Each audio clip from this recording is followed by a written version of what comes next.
Le collectif des partis politiques de l'opposition peint un tableau sombre de la situation socio-économique du pays, marqué entre autres par la crise multidimensionnelle et dénonce pour ce faire la gestion chaotique du pays par le régime actuel.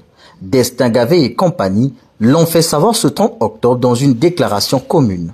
Dans son adresse à la nation, à cette occasion, Monsieur le Président de la République s'était consacré à l'évangélisation de notre peuple en général et de notre jeunesse en particulier, sur la notion de la responsabilité et sur la protection de l'environnement mondial.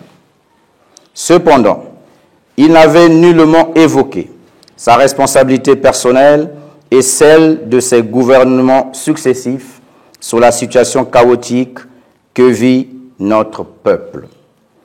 Avec des milliers de jeunes et adultes en chômage chronique et qui croupissent dans la misère plus abjecte et inexplicable sous son règne sans partage de plus de 4 décennies.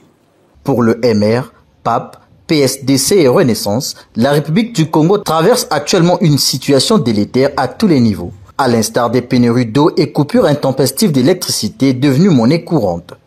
En plein XXIe siècle, la vie est inconcevable sans l'électricité et sans l'eau. Il est donc inexplicable, insupportable et inadmissible que nos villes en soient maintenant privées de manière récurrente pendant des heures et des jours. Cette situation affecte gravement les ménages qui ne peuvent plus conserver leurs vivres ni disposer de l'eau pour leurs besoins divers. Les petites et moyennes entreprises qui n'ont pas les moyens de se procurer des groupes électrogènes sont à l'arrêt.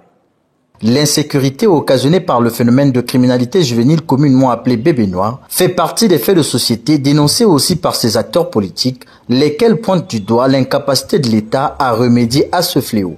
Monsieur le Président de la République a aussi tenté de dissimuler sa gravité et ses origines, en insinuant l'implication des jeunes en provenance d'autres pays étrangers pour justifier toujours les échecs cumulés de ces politiques en jetant l'anathème sur les causes exogènes. Ici, il s'agit bien de l'échec des gouvernements successifs du Parti congolais du travail dans les domaines de l'éducation, de la formation professionnelle en général et de la prise en main des jeunes déscolarisés en particulier. Et toujours de manière évasive, il a évoqué la création des centres de prise en charge des jeunes à Aubéville, dans la Bouenza et au village Bokania, dans la Cuvette.